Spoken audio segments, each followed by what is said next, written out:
Vijayawada university మంచి భవిష్యత్తు కోసం తెలుగు విద్యార్థులు ఇష్టపడే యూనివర్సిటీ. కాల్ 9059052378 9059052379.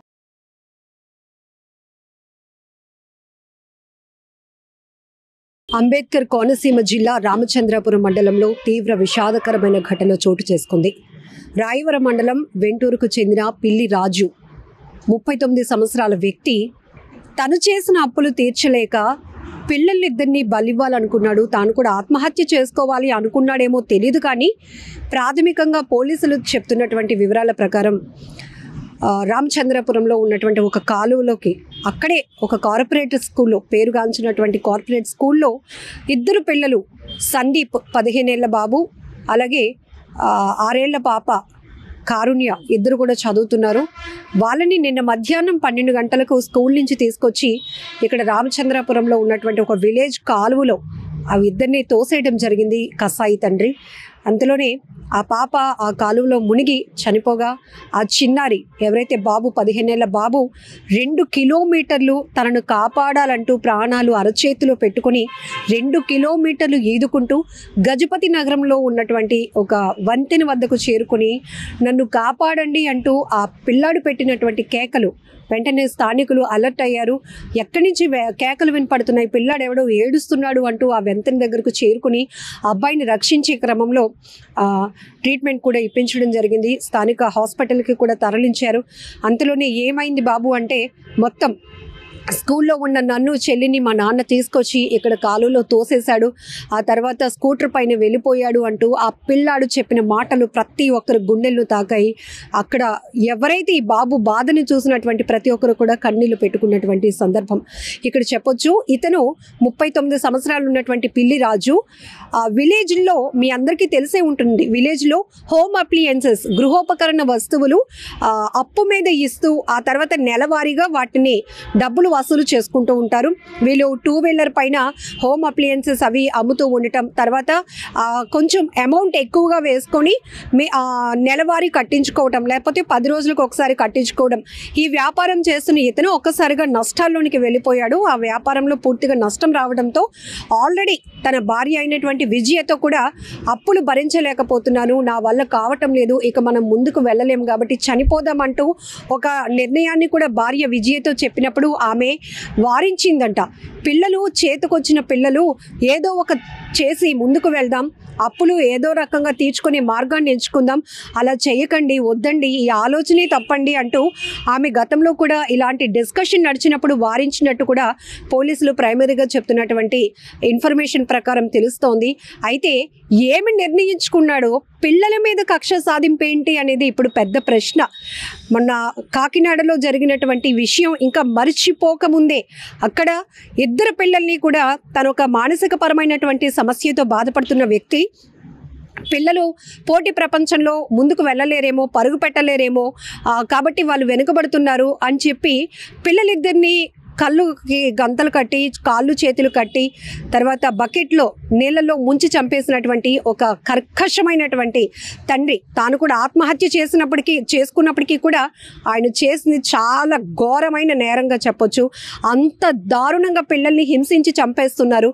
ఇప్పుడు ఈ ఘటనలో కూడా ఈ పిల్లలిద్దరిని ఆయన కాలంలోనికి తోసేసి చంపేయాలనుకున్నాడు. తాను చనిపోవాలనుకున్నాడో లేదో ప్రస్తుతానికైతే మాత్రం ఆయన ఆచూకీ తెలియదు. కాబట్టి ఆయన మరి ఎక్కడ ఉన్నాడు, ఎక్కడికైనా వెళ్ళిపోయాడా, లేకపోతే ఎక్కడైనా చనిపోవడానికి ఆయన ప్రయత్నంలో ఉన్నాడో తెలియదు. కానీ ప్రస్తుతానికి మాత్రం ఈ ఘటనలో ఆ చిన్నారి కారుణ్య 6 ఏళ్ల పాప పసికందు తన ప్రాణాలు కోల్పోయింది. 15 ఏళ్ల బాబు ప్రాణాలు అరచేతిలో పెట్టుకొని తను ఈదుకుంటూ స్థానికుల సహాయంతో మొత్తానికి బయటపడ్డాడు ప్రాణాలతో. ఎంత దారుణం! ఆ తల్లి గుండెలు అవిసేలా రోధిస్తోంది.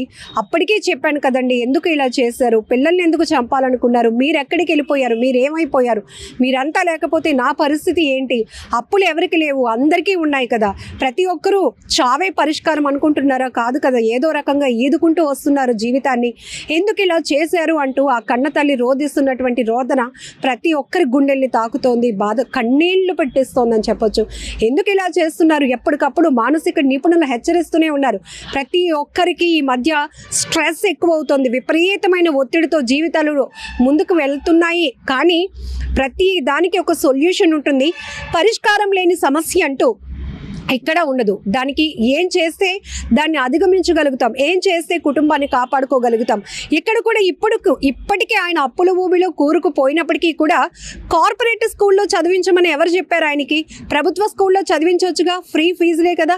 అసలు ఫీజులే లేనటువంటి చదువులు వద్దని ఎందుకు అనుకోవాలి?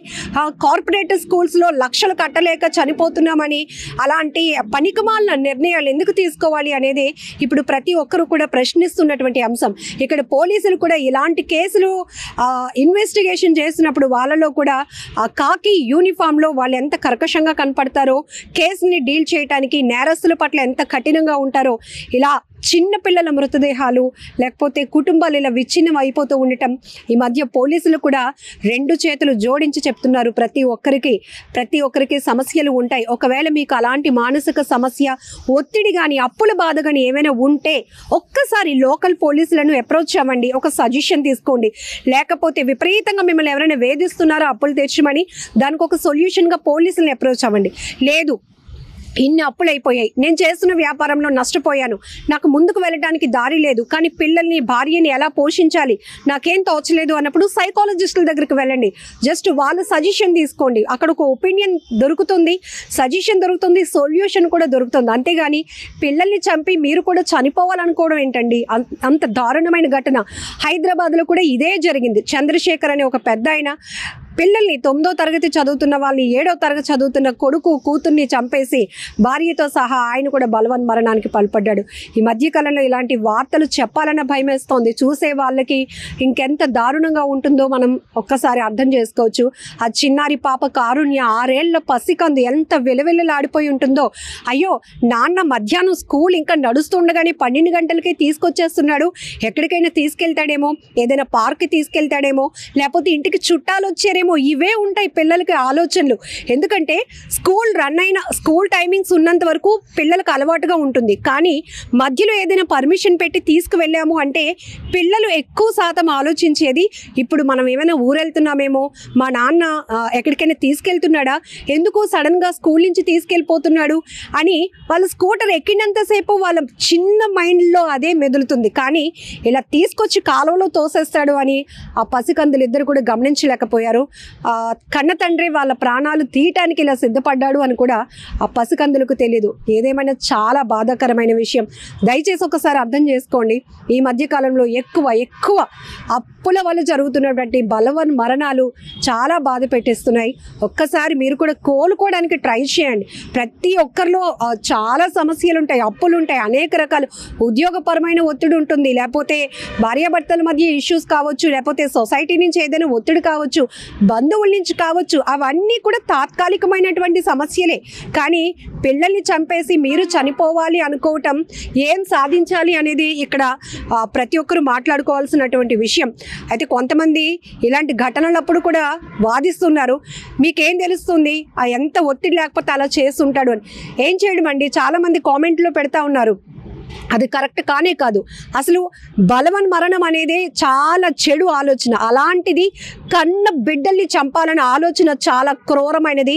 ఇది అతి క్రూరంగా కన్న తల్లిదండ్రులు చేస్తున్నటువంటి హత్యలుగానే పరిగణించాల్సిన అవసరం కూడా ఉంటుంది.